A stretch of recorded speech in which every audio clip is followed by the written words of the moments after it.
Hi, everyone. Welcome to our 2021 Startups to Watch event with Tampa Bay Inno. Thank you so much for joining us today on this Friday afternoon. I appreciate it. Today is a follow-up to an article we write every single year, and we published it last month, featuring 21 startups to watch in 2021. So we have some of those startups today on our panel. We also have our Fireside chat with Steve MacDonald of the newly launched MacDonald Ventures. So lots of fun stuff going on. To make sure you don't miss any of it, you can head to tampabayinno.com and subscribe to our newsletter where we have articles like this all the time and also feature our events like this throughout the year. So you can do that.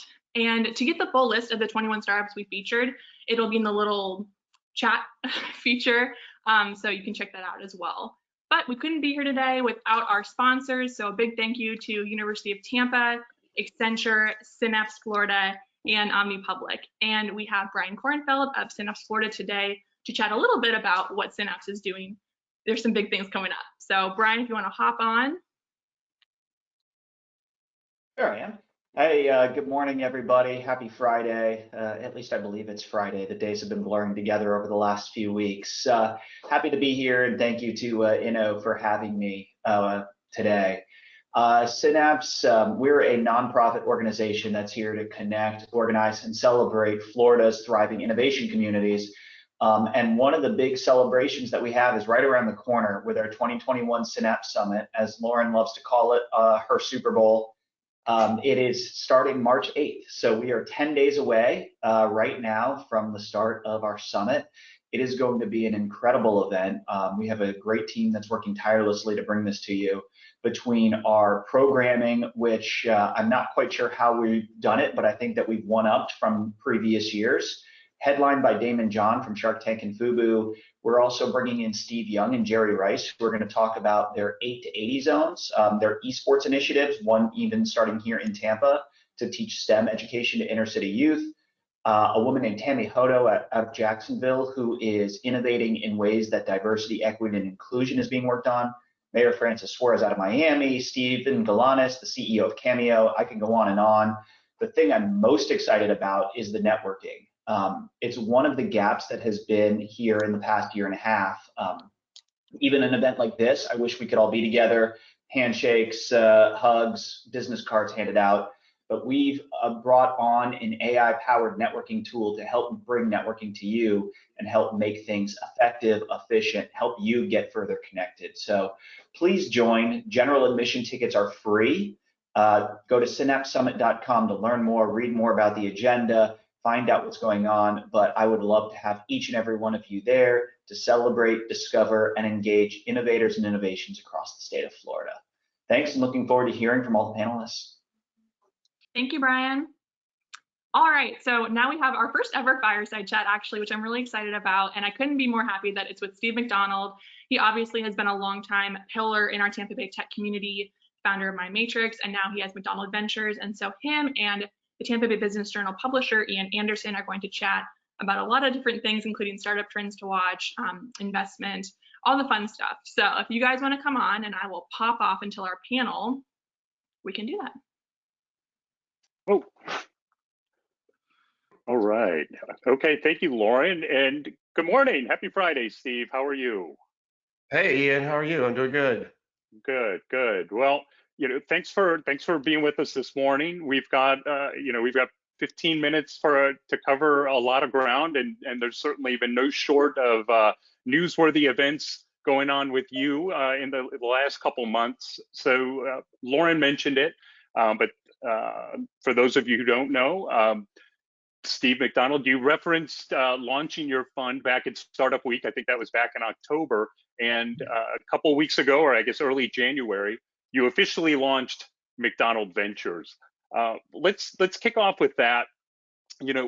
Why did you decide after investing in startups, for years, why was it the right time to launch MacDonald Ventures now? Was it a gap that you saw in funding in particular, or a stage or sector that interested you? Yeah, so over the last couple of decades, I've been fortunate enough to build a few different tech companies here in Tampa, and have a couple good exits. And when I looked around, I started angel investing about 7 years ago, actually, while I was at myMatrixx, and really fell in love with the concept of young, talented entrepreneurs, building the next new generation of companies. And in the Tampa area, we started to see, lots of activity. So, groups like Florida Funders, Seed Invest, others kind of come onto the scene and really start to support the local community. And I work closely with Florida Funders in a lot of different deals. And I just saw it as an opportunity for me to kind of step in, give back, formalize the investing activity that I've been doing over the past few years, and really just a great opportunity to to help build this like thriving ecosystem and be a part of it. So that's why I did it. And now, just expanding on that, are there sectors, as we look ahead, we're here startups to watch, are there sectors or startups that you're watching as you're coming into the year, or sectors that you see that are really thriving and starting to define us as a region? Well, certainly cybersecurity is a big area here locally.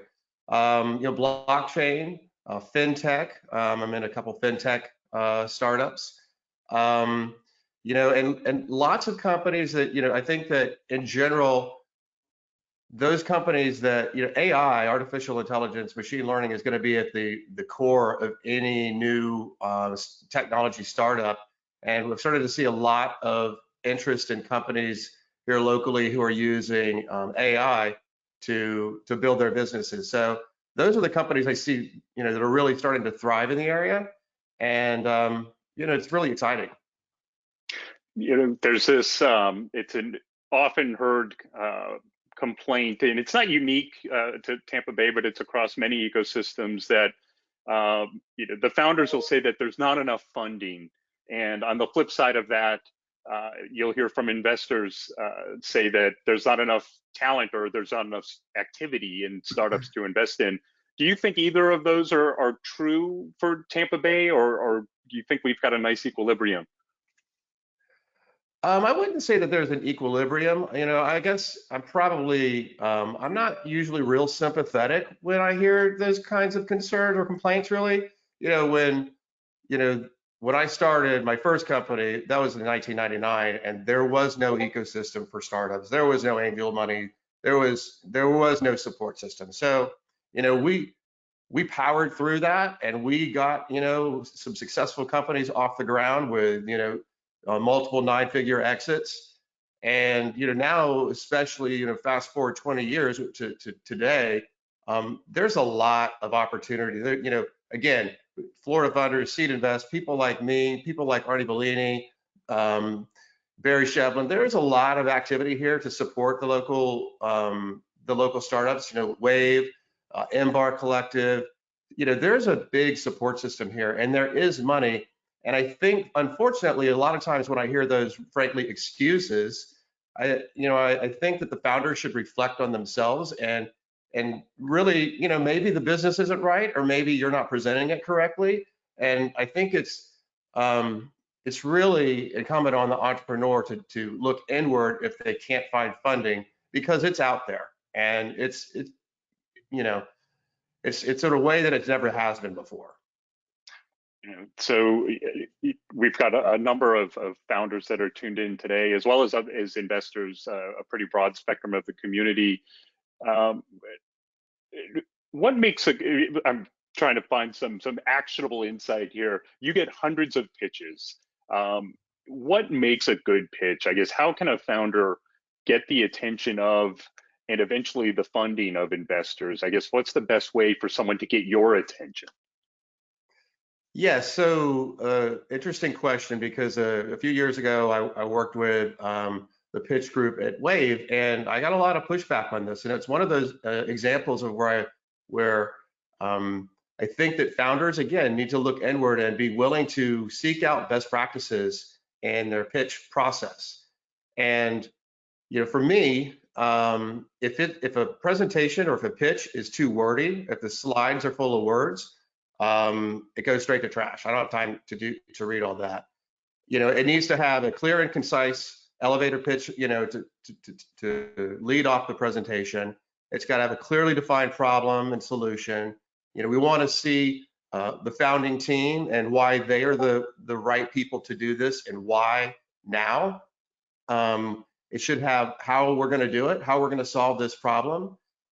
We should look at, the competitive landscape. We should look at the total addressable market.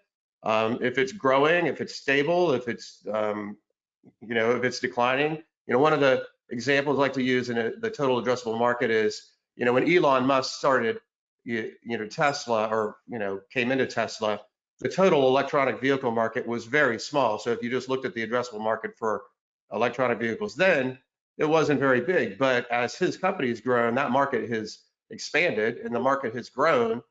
So, for a founder, you want to be in a market that is growing like that, or you can be a part of growth. And then they should also demonstrate what traction they have and financials. And at the end of the day, it should tell a good story. So those are the things that captivate me, and it should be bullet pointed. Yeah, one example that you mentioned when we were chatting beforehand was a Ideal Agent was one of them, I believe, and they took a unique approach to not necessarily with bullet points, but they took a very unique approach to get your attention. Can you share a little bit about that? Yeah, I think one of the things that founders overlook, I think, is that at the end of the day, you're selling the interest in your company, like just similarly to the way that you're going to sell your product. And it's not like a one-time meeting is the thing that's going to get an investor's attention. It's persistence. It's staying into the process. And Steve Johnston, a great entrepreneur here locally, he was persistent, and he put himself into situations where he could introduce himself. I felt bad because the first time he introduced himself, I didn't remember him. And then months later, when he was reintroduced through a friend, he made sure he knew some people in my network, and he asked for introductions. So he got the warm introduction. And then a few weeks later, I'm like, yeah, I did meet that guy. And then he kept coming around, and it was a consistent process of selling that really got my attention. And then when I started to look deeper into the company and realize, like, this guy is really metrics driven. He's got a good idea. He's got good experience in the space that he's pursuing. And so, ultimately, I made, actually a couple investments as I wrote, one of his first checks. And then as he made progress, came back in and wrote a couple more checks. So, and they're doing spectacular. They're a great example of a company in Tampa to watch. It's a great story, and I'm sure Lauren's taking notes as far as another great company to watch for the coming year. So you made your name by building it, and well, I would say a large part of building your name here locally was building myMatrixx and then eventually selling and that company from scratch. What's some advice you would have for founders who really hope to accomplish to have that same sort of success one day? Yeah, I think first off, you have to be persistent. You have to stay true to your values. You have to have a strong foundation for your company, not just an idea. Surround yourself with a great team. Let people make mistakes. Give them the latitude to learn. Be a good mentor to your team members, and create an environment where a culture where winning is appreciated and failing is tolerated, and each of the mistakes that people make throughout that, instead of criticizing them, build them up and learn from those things. And really, at the end of the day, it's the team that builds the company. The founder has the vision, and they're the ones that set the direction. But you have to have a strong team around you, and really that's foundational. Having a clear mission, vision, values, and aligning, creating alignment with all your team members. really are the things that, you know, make that happen. Great, Steve. I'll wrap with this. You've traveled to, you know, wide range of startup communities, you know, across the country, across the world. You know, we've had our success here in Tampa Bay in recent years, and just kind of fostering this ecosystem of startups. What could we do to get to the next level? I guess, what could we do to advance us as a region? We've got, obviously, Synapse will be in coming weeks, which has really taken on a life of its own and grown to, I think, you know, 8,000, 9,000 people, hopefully this year. But what can we do to really even carve ourselves out as the next level, so that outsiders really look at Tampa Bay and understand that this is a place that you can start your business and thrive? You know, I think, you know, one of the things that's exciting to me about being in Tampa is I look at Tampa like a startup. And the same kind of advice that I just gave for a founder or for a new company are the things that we're doing here right now, having, you know, creating a set of values that the community can stand behind and get excited about and support. And I wouldn't say necessarily that, you know, over time, when we start making, when we make more and more right decisions and more entrepreneurs choose to come to Tampa, and I think that we're doing a lot of things right. Things like, you know, the Tampa Bay Business Journal and the forum that you've put together, and lots of there's no, you know, for like a company, there's no silver bullet per se. It's lots of little things, and it's persistence over time that is going to create momentum, and that momentum creates gravity, and that gravity pulls people in. And so I think that those are the things that we're doing, and just, you know, we need to be persistent. We need to keep doing a lot more of the things that we're doing right now. I think it's a very exciting time. It is. Well, Steve, can't thank you enough for taking some time this morning and sharing your insight. With that, I will hand this back to Lauren and go from there. But it was great catching up with you, and congratulations on the launch of MacDonald Ventures. Thanks, Ian. Thanks for having me. Okay. All right. Thank you, guys. Yeah, great insights. I love, Steve, what you said about Tampa being its own startup. I wholeheartedly agree on that. And love the Ideal Agent story too. They're on our list for startups to watch this year. So it just kind of shows you should check it out. It's in the notes section on the side right now. But before we get into our fun panel and seeing the next generation of startups, we have Cesar Hernandez with Omni Public to come on and do a quick little talk about what he's doing over there. So Cesar.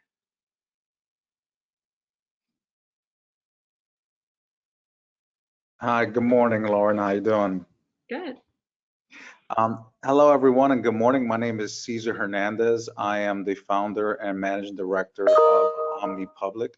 We are a full suite public affairs, public relations, and strategy firm based right here in Tampa Bay. We specialize in introducing new concepts and ideas into the marketplace, and we help to navigate media, government, and industry. I've been very fortunate enough to work with companies such as Tesla, Bird Rides, Hyperloop Transportation Technologies, Ford, and been a part of the entrepreneurial journeys of organizations like Synapse and a Tampa Bay Wave, and leading startups such as Immertech and Morphogenesis. Always do really good with national placements, and we work with tech reporters all over the country, but our favorite is Lauren Coffee. I am very privileged and grateful to be working with an organization like the Tampa Bay Business Journal and Tampa Bay Inno. Always curious to be a part of the entrepreneurial journeys of our startup founders here in Tampa Bay, and would greatly welcome anyone that is looking for a strategic partner in public relations to consider working with us. Great. Thank you, Cesar, for the kind words. As always, he's like the #1 president of our fan club. So appreciate that. Now we have our panel. So Cesar, I'm going to have you hop off and have our panelists hop on. And just for those in the audience, if you want to submit questions, you can do so on the sidebar in the question box, and then we will go through those at the end. So make sure to just do that as they pop up while we're chatting today. So hello, Aaron, and then we're going to have Matt hop on, and then Cesar, can you turn your camera off, please? Perfect. Hi guys, how are you doing? Hey. Good. How are you? Good. What a Hey. great looking crowd. I'm excited to dive into this. So we'll just start right away. You've obviously all been chosen as a startup to watch in 2021, so congratulations on that. But before we dive into this year, let's go back into last year. So just a little overview, if you could just provide one, of your company and some big wins that you had in 2020. So Matt, we'll start with you since you have kind of a unique story. Sure. At the beginning of 2020, I was working on a completely different business that was wiped by COVID. We had a couple months where we didn't really know what to do next, and then we started to analyze the environment and recognize that the way that companies are going to be formed in the future will be completely different, because now employers don't have to look at a very limited geography to find their coworkers, and people can work for companies virtually from anywhere in the world.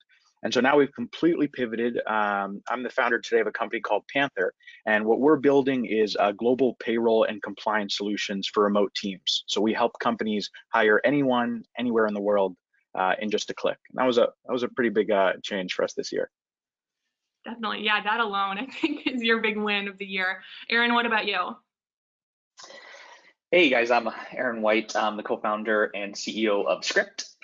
Basically what we do, just real quick, is we help take school districts fully digital. We digitize all their paper-based processes and we automate them. So basically we help increase efficiency within school districts around the nation with our full workflow automation platform, just specifically built for K-12. This last year was really interesting, right? 2020 started really good, got really rough, and then we finished it super strong. And I was joking, it's like the typical entrepreneur journey, high highs, low lows, but we finished strong. It was really great.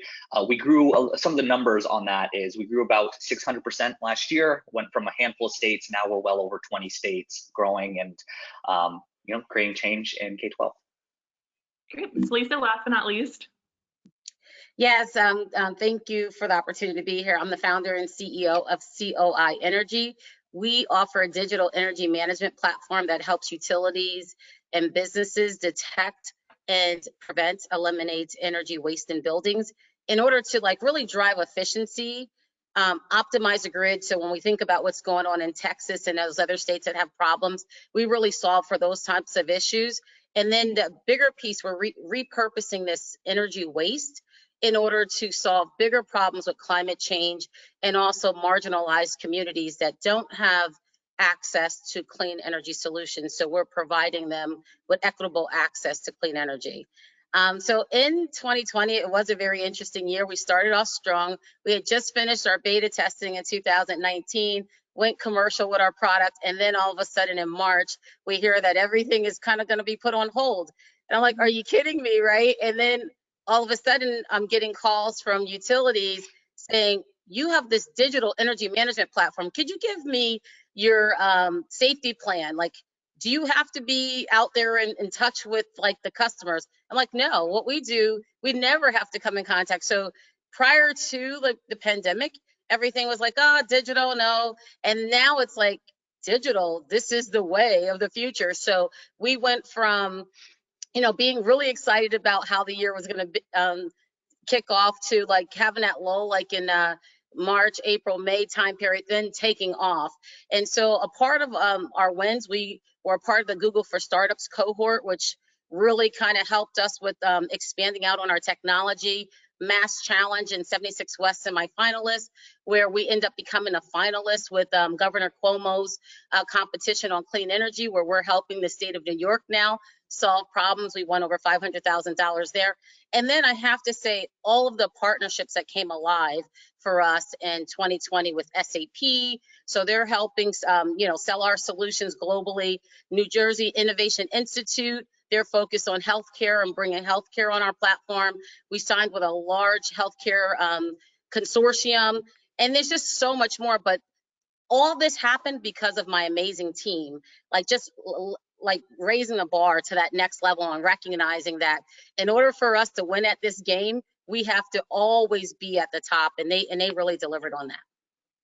Great. Yeah, no, love that. And I think you'll see a lot of the themes we talk about today, that all of you obviously are digital first and automation friendly, But were there any changes you made last year with COVID, whether it's, I mean, you guys were already kind of prepped for the helping others, but in terms of like working remotely or a more flexible work schedule, did any of those implements happen and that you'll take into this year now? And I'll let anyone take it first. I mean, I'll jump. I think we're still going through this transition. We're learning how to optimize the way that we work in this new way, whether that is just, more flexible work time. So for example, like I like to take a gym break in the middle of the day, and my team does the same thing if they need a break, and just working more asynchronously. So a lot more written and thoughtful communication instead of calling for a meeting at every time there needs to be a discussion.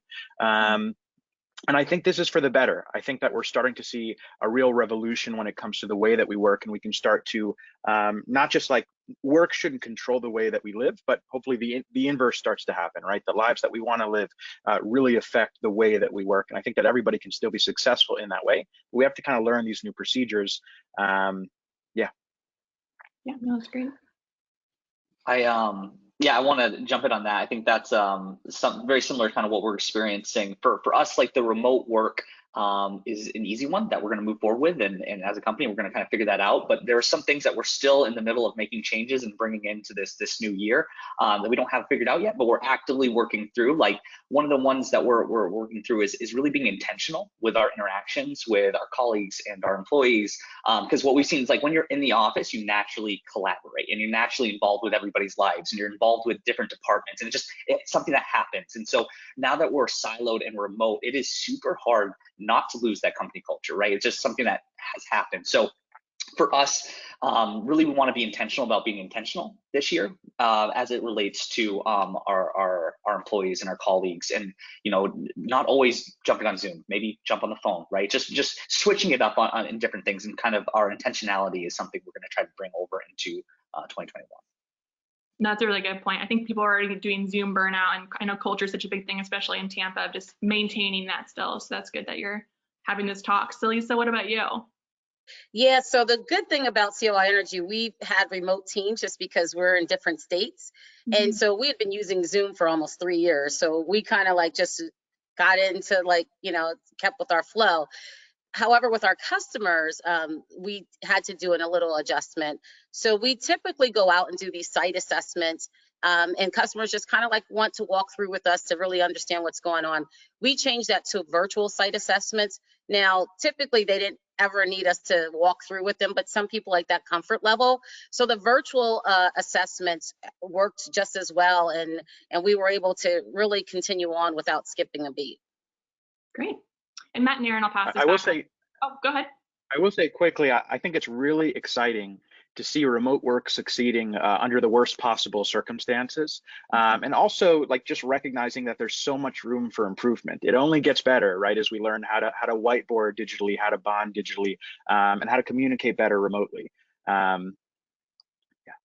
Yeah, no, really good points. I'm sure you're just diving right into that with your business. And Matt and Aaron, we'll stay with you guys. So you both raised funding in 2020, and the region as a whole did pretty good, especially considering everything that happened. So first, are you both looking for more capital this year? And regardless of that, what advice would you have for people who are trying to seek funds, especially during this kind of unprecedented times? So Aaron, I'll start with you this time. Yeah, so we're still figuring out if we want to raise more funds right now, so don't have a great answer on that. We're going to figure out as this year goes on. I do have a few things for advice that I was thinking about. One is something that we did is stay as lean as you can where you can, and look at optimizing your departments just to reduce costs for fundraising. That's something that we're doing this last year with our operations department is how do we optimize for growth, so we are just throwing money at scaling problems, right? Number two, for trying to raise money during these times, get involved. That's like our biggest thing for us here at Script. We could not have raised without first being plugged into the ecosystem. I think Steve was talking about that a little bit earlier. Like we do have a lot of great things here in Tampa. We have a lot of great resources, and being involved, it's been really hard for me this last year because I want to be out in these things, and I'm really looking forward to it as things start coming back online. But being plugged into different events and things like that. And then the last one I have for advice would be looking out for alternative methods of funding, right? There's a ton out there, and there's a lot of resources here in Tampa Bay for like, depending on your product, like there's grants that can help with R&D and development, and also like training your staff, right? So looking for grants and different alternative methods for funding. And so those would be my three pieces of advice. Great, really good. Matt, what about you? Yeah, I love those insights, Aaron. Most of my experience so far has been with venture capital, which is like a bit of a different ballgame when it comes to fundraising. I'm actually in the midst of another process right now. Most of my advice kind of boils down to number one, having a grand vision. And quite frankly, having the best possible company that gets investors really excited about. At the end of the day, most of the no's are because the pitch and the underlying business needs to be more exciting. And then secondarily is to run a really tight process. So, try and group all the initial calls with as many firms or investors as possible all at once, ultimately to drive decisions. Because if you're just meeting an investor here and a few weeks later you're meeting one here, like nobody ever has to make the call. They can always wait for more information. And so the truth is, as founders, we need to give ourselves the advantage here. And the way that you do that is by creating FOMO through a real driven kind of bidding process, a bidding war, if you will. Wow, bold move. SaLisa, do you have anything to add to that? I know you kind of have raised funds differently. Yeah, no, I think Matt and Aaron said it all. Perfect. Well, we'll stay with you though. So you obviously have been getting national attention for some time now. You've been on my radar forever. So I'm glad we're finally connecting. But in 2019, you're part of the Rise of the Rest tour, which Steve Case, the co-founder of AOL, brought down to Tampa. And you also, like you said, were a finalist in New York Governor Cuomo's pitch competition. And you also have offices in New York and San Francisco. So did you intentionally try and market yourself beyond just Florida? And for people who do want to get where you're at right now, what would you suggest doing to get on that national stage? So it's all been intentional. When you just hear what Matt just mentioned about the grand vision, like when I started this company, I started off and I was thinking about how like we can really impact the world in a positive way. And so starting off with that premise, I knew that I had to have the right people around me. And so COI stands for Circle of Influence. And so when you look at all of the partners that we have within our community, from Embark to, Google and Mass Challenge and 76 West and all the other organizations like SAP, I mean, we were very intentional about partnering with SAP as strategic partners because we knew that they had the largest, 80% of the largest utilities run on SAP and 73% of Fortune 500 run on SAP. So for us to be looking at like how we're going to grow globally, we needed to have those kind of partnerships in place. And so that was a part of the plan because we recognize that climate change is not going anywhere until we do something about it. And it's such a big like crisis that we're dealing with right now that I needed to have all of the different partners in place for us to be able to grow globally. And so that was the plan, and it's executing well. And my advice to anyone that's getting into this space, if you have a solution that you're bringing to market that you think you're going to take national, early on, get involved in those incubators, the accelerators, participate in different competitions so you can get your name out there. At first, everyone's like, SaLisa, that's crazy. You're doing so much. But now they're seeing how it all comes together in the end. I mean, it's a lot of work. So this isn't for the faint of heart. If you don't want to put the work in, then you probably shouldn't be in the startup business at all to begin with. But yeah, that's the advice I'd give to folks. Like really be intentional about finding the right partners that can really accelerate your company. Got it. No, great advice. I love what your company stands for too. I didn't realize the CII was an acronym, so that's interesting. And this is for everyone. So obviously the number of years you guys have been established kind of runs the gamut, as well as these sectors that you're in. So you have Aaron with ed tech and Matt with hiring, and then SaLisa with energy services, obviously. So in each of your sectors, what are some trends that you're noticing that you expect to continue throughout the year? And anyone can take it. Matt, we'll start with you. Oh, can I go last? I want to think a little bit deeper about this. I'll go ahead on that. I'll take that one. Funny. Yeah, sure. So when I look at energy, and like I said, even during the pandemic, as bad as it was for a whole lot of us, a lot of good came out of it as well. And so the good was like becoming like organizations that were adverse to anything technology related that was, you know, cloud based or what have you. They've all, like, you know, a majority of businesses have now been more receptive to it. So I see now the digital like energy platforms really taking off. I also see in the energy ecosystem, transparency becoming more key, because in the past it was really opaque. Folks really didn't know what they were dealing with, and people made things seem super complicated. So when I talk about energy, a lot of people are like, oh, that's over my head, but it's really simple because we all use it every day. And so having systems in place and processes that will show the users that it's a very transparent, it's simple process.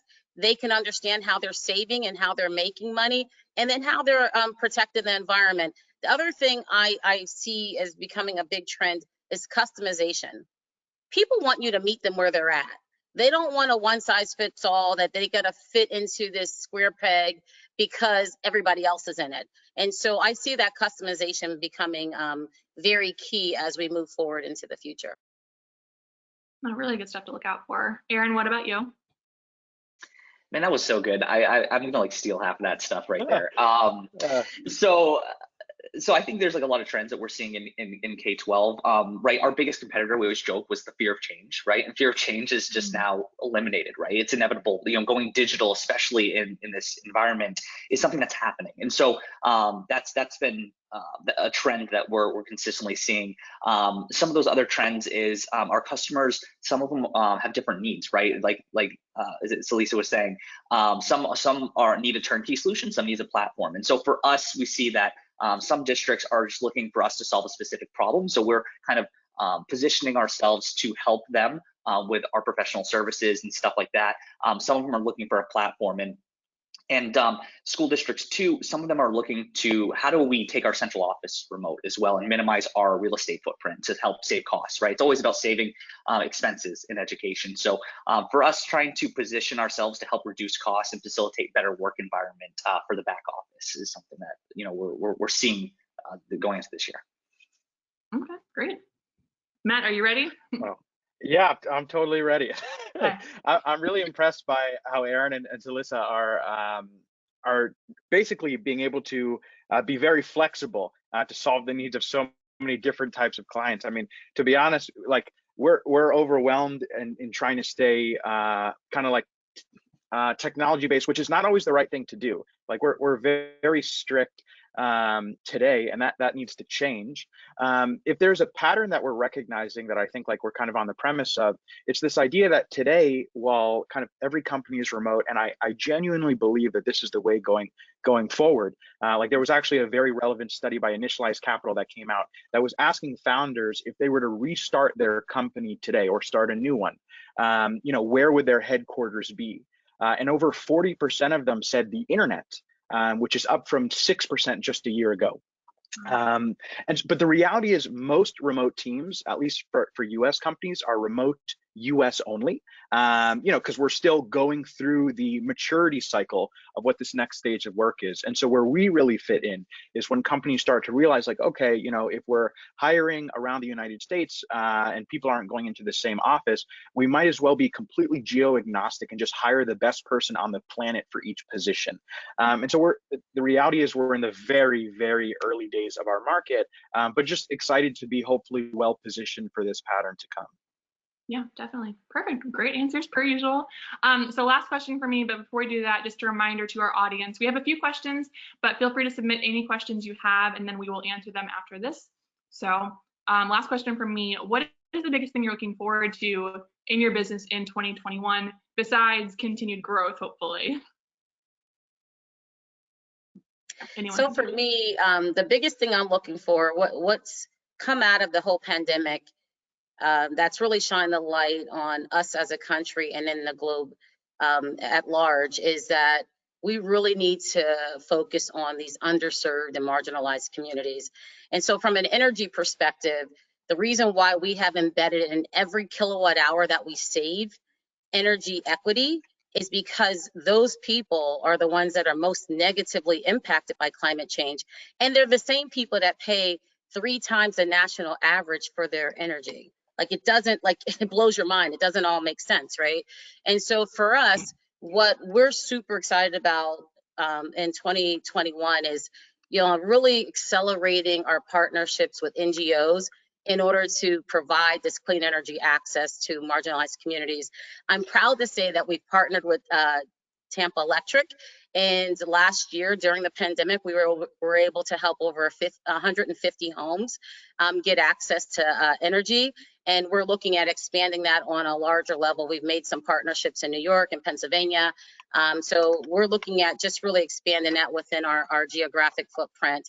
But the priority for us is really making sure that we are given that equitable access and that everyone deserves the right to live the dignified life, regardless of their socioeconomic status. And dignified life starts with the fundamentals of having electricity. Round of applause for you. Geez. Aaron or Matt want to follow that up? I'll try. Yeah, I'm gonna go for it. Yeah, ours is just super simple. New partnerships, getting out in the community again, kind of some of the stuff that I was saying earlier, getting out in the community again safely, right? And then just seeing our staff. I think that's really big for me this year, is just being involved in seeing our staff. Awesome. For Panther, it's continuing on our mission. So thank gosh we have some good acceleration coming into the next few months. I actually just finalized a partnership with AWS to be the official global payroll partner of the 130,000 startups in their Activate program. But there are really 2 things from a mission standpoint that we're looking forward to accomplishing. Number 1 is just recognizing that talent has always been everywhere, but opportunity usually hasn't. And so, what we're doing by bringing the concept of global teams into the light is hopefully shedding a lot of opportunity on people who have otherwise been overlooked, like incredibly talented people, including my own teammates, quite frankly. And so second to that is like recognizing that in the past, those who were in other places in the world that, were working for American companies would often have to leave their economies to go and participate in these opportunities, which left a lot of the developing world in a cyclical cycle of poverty. And so now that these individuals can work from wherever they want, hopefully we see what we're doing at Panther as a real way to increase the GDP around the world. The last thing is that we're really excited and proud to be reducing the cost of starting a startup. Global teams are inherently much more affordable. And so there are a ton of ripple effects, hopefully, of our success and tons of other innovation that will come as a result. So we're really excited for everything moving forward. I'm excited for you guys to just report on this and hear about this throughout the next year. So we have a couple questions. We'll start with a real softball one. What was the most challenging thing for you in the last year?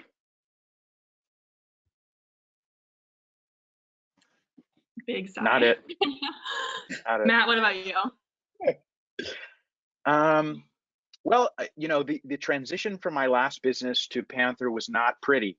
It was not quick. We can't pretend one day we were working on this and then we had this realization and we had this great opportunity in front of us. We really had several months go by where we didn't know what to work on next, and the pressure of the pandemic, we really felt it on our shoulders. We had investors ask for their money back because we didn't know what we were doing. It was a tough time. And so we just, to get out of that, quite frankly, we kind of took a break. We took a week off and we said, let's not try and force ourselves into a new business. And it was actually just us trying to find jobs for our international teammates at my last company that ended up kind of uncovering this opportunity of where we are now. But that was, those couple of months were really, really hard. Yeah, definitely. Aaron, did you go through any hardship? Because you kind of were made for this.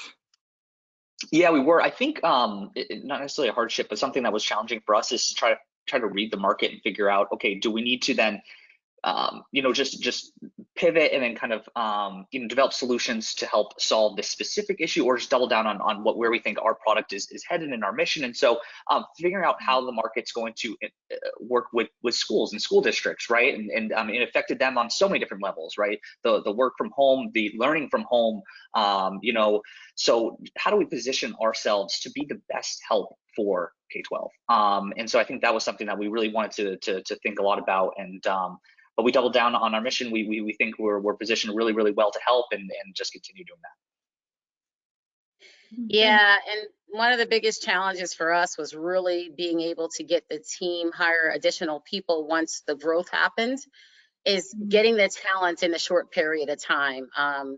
And having the resources to do it, because you have the chicken egg with the fundraising and everything, and folks are like, oh, we want to see X, Y, and Z, and then we sign this huge contract, and you need to deliver on it, and then you don't have all the resources and people in place, and so that was really tough, like trying to bridge through that. Yeah, lots of juggling for sure. Okay, a couple more questions. So going along with that a little bit, so when you're looking at funding or partnerships and talking with people about potentially moving forward with that, is the way that you're pitching your business changed since COVID happened? Like, did you pitch it differently before versus after? I think that's what this person's asking. It's definitely changed for me. So early on, if you look at COI Energy when we started 5 years ago, a part of our premise is educate, empower, and impact. And the impact piece is like for the environment, for the businesses, and also for like the communities that we serve. And I was told early on, SaLisa, don't talk about that. Investors don't want to hear about that. And then when the pandemic happened, all of a sudden more people are asking me about, oh, like what is this gifting piece that you guys do where you're giving, clean energy solutions to these, marginalized communities. So I started getting more questions about it. What I recognized is that what I knew to be true and why I'm even in this business. I mean, I am a recipient, or I don't even know if recipient's the right word, but I experienced energy poverty in my childhood. And so why what I'm solving for is so important to me, because I know what it feels like not having it. And so when investors were like trying to take me off course, I was shifting back and forth, and I had to say, hey, SaLisa, get focused on why you did this in the first place. And like if businesses are wasting 30% of the energy they consume, and that's $55 billion in 1 year, $55 billion can help a whole lot of communities. And my family could have been a benefit of something like that when I was growing up. And so it's my mission to make sure that we repurpose this waste in order to solve these bigger problems, because in order to change and shift this whole climate crisis we're in, we're going to have all communities involved, and it's even those that don't have the funds to be a part of it. So that's kind of. No, that's great. Thank you. Yeah. Matt or Aaron, I'm going to skip this one. I'm working on a completely different business pre and post COVID. Aaron, is the way you pitch things changed at all? Where it's like people kind of realize the value more? I think they're definitely seeing the value and the need for it more. And then different people within the K-12, like within departments, are seeing value in it, right? It's not only the tech directors now; it's also the superintendents, the finance people, the operations people. They're all seeing how it's needed to have a workflow automation platform for their district to facilitate a lot of those paper-based processes that they can't anymore. So for us, it's a slight change in position, but not really. I mean, that's been our mission from day one. It's just kind of highlighted us a little bit more. People are understanding it a little more. Yeah. Good. Okay. A couple more questions. So Steve addressed this a little bit, but what is one thing our startup community is doing well, and what's one thing it needs to improve upon? Well, I just got to put like my little blurb out on Embark. I mean, if you want to talk about what's being done well, just look at Embark. That's like a prime example of building an ecosystem from scratch, but building it the right way that the very people you are serving are benefiting. And Lakshmi and her team, they have not moved from that focus. And so like that's the epitome of what you need to, what if you're trying to look for an example of what we need to do, look at what Embark has done, and they've done it well. I definitely agree with that. Yeah, we've Embark, we have the Wave, we have a ton of just different resources here. And I think what we've done really well is to provide resources to founders at all stages, right? People that are just starting company to people that have are top dogs here in the ecosystem. Something that I would love to see more, just selfishly, is, and we're starting to see this happen, is peer groups, right? Being sometimes a founder is a lonely journey, right? And having peer groups where you can kind of share what's going on, we're starting to see that happen more and more, and I'd love to see even more of it, right? More support for founders. Emily, yeah, I love that. Matt, what about you? I have to completely agree. Yeah, of course. Everything that Embark is doing is incredible. They've been super, super helpful on my own founder journey, both all the way, from Chefit all the way to Panther now. If there's one thing that, I'd like to see more of in the Tampa entrepreneurship community, it's almost recognizing that our resources are not, as Tampa Bay startups, geographically constrained to Tampa Bay resources. It goes further than that. So, as Tampa Bay startups, we should be global companies, right? As what SaLisa is doing as well, but really opening our doors to the network all over the country and all over the world, because there is this kind of cyclical or flywheel here when it comes to developing an entrepreneurship ecosystem, which is, yes, it would be great to have ultimately more investment and capital resources in Tampa at all stages. But quite frankly, it starts with, it's almost a prerequisite to have, great companies here, which we do, but they need more funding. And so kind of my message to everyone is like, run a process, expand the amount of conversations that you have when it comes to that. Don't think that we're all like proud to call Tampa our home, but we're not just Tampa Bay companies, we're global companies in Tampa. Hey, I just need to piggyback on what Matt just said, because I have to recognize the fact that I am an African-American Black BIPOC founder, and I'm female, and we have the most difficult time in raising funds. And so Matt just talked about the overall picture, but if you even take it down to women and minorities, and more specifically Black female founders, I mean, it's less than like 0.00006%. I mean, it's a real small percentage. And I know, like, just looking at my solution and the things, and I'm not even here to promote who, like, COI on this, in this example, but there's businesses that have product market fit, that have scaled and accelerated. And you get in these meetings with investors, and I'm like, I don't even know what they're looking for sometimes, because you can see it's all there. So I think as an ecosystem here in the Tampa Bay area, we really need to look at, like, are we really trying to help accelerate companies so they don't have to go to New York and move their offices there? They have the community here within Tampa, because we all love our Tampa Bay area. So I just wanted to, like, just echo what Matt was saying, and then bring it down to the minority founder. Yeah, no, really good point. I know there has been a little bit that I've written about with, like, seed funders is having their opportunity fund that they launched specifically for Black founders. I know Embark, just to give them another plug, apparently, they did their Women Investment Summit, and that they're also working with the Wave for, like, the Women in Tech cohort. But I mean, obviously there's so much more that needs to be done. So thank you very much for bringing that up. A couple more questions.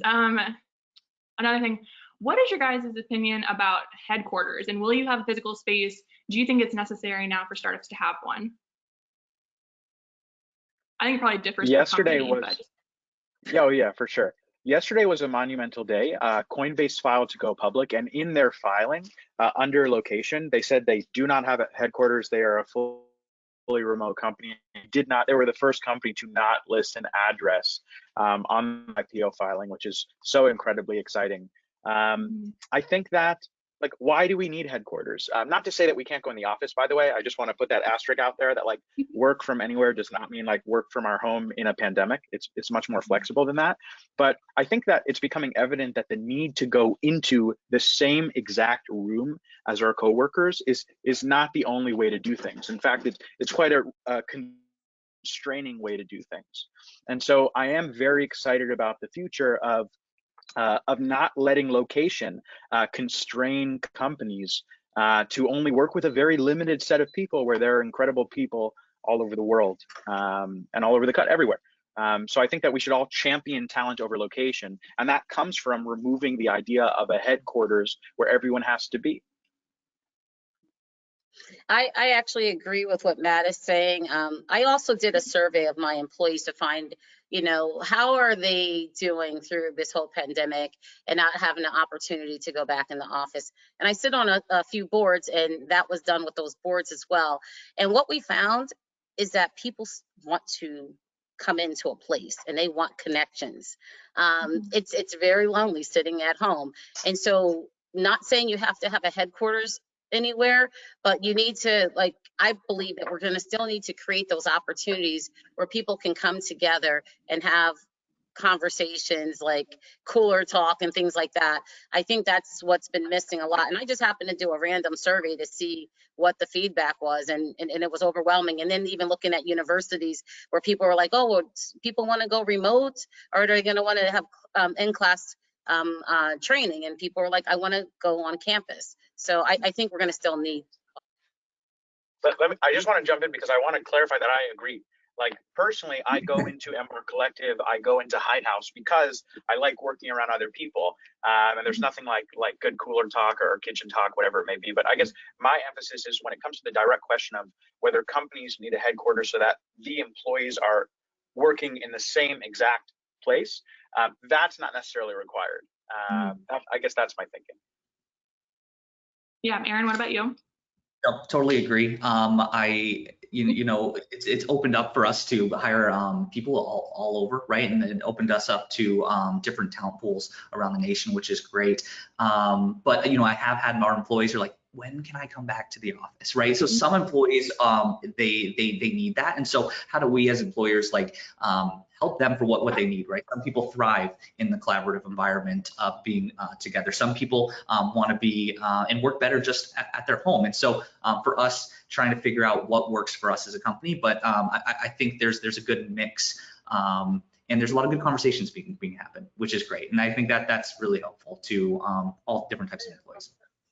Yeah, I think even had this conversation a year ago about like getting rid of a headquarters, people would just be like clutching their pearls, where it's like, what? But now it's, such more of a conversation we are having, like you said. So that's great. We'll end with one fun last question. Where is the first restaurant you plan to go out to eat when things are a little safer? In Tampa Bay, we should specify. I love Redlands Grill or J. Alexander's, same restaurant on Dale Mabry. It's like my go-to. Prior to that, I'm embarrassed, but also proud to say it was Sweet Tomatoes, but now they're closed. All right. The soup and salad buffet. Yeah. Okay, great. Own it. I don't think I have a good answer for this. I don't know. I need more time. You know what restaurant you want to go out to eat at? I haven't even thought that far out yet. It's so far away. You're just like, I'm not going to excuse myself with it.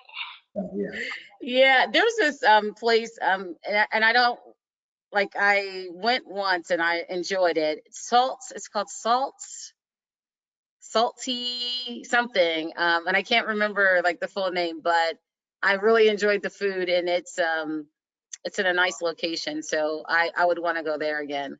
I guess I need to remember the name though. Yeah, you'll have to let me know now. I'm curious. Also, quick plug for the Hall on Franklin is great. Oh yeah. No, great places. Well, that's a little bit further away, but I think we're all done here. So I really appreciate you guys just chatting with me and lots of good conversation. And thank you to Steve and Ian for our fireside. And thank you to all our attendees today. And thank you to our sponsors, University of Tampa, Accenture, OmniPublic, and Synapse, Florida. So otherwise, just head to tampabayinno.com. The recap of this will be up over the weekend because I know it's a lot to digest. And so that'll be up. Otherwise, thank you very much for everything and have a great weekend, everyone. Thanks, everybody. Thanks, Lauren. Bye. Thank you. Bye.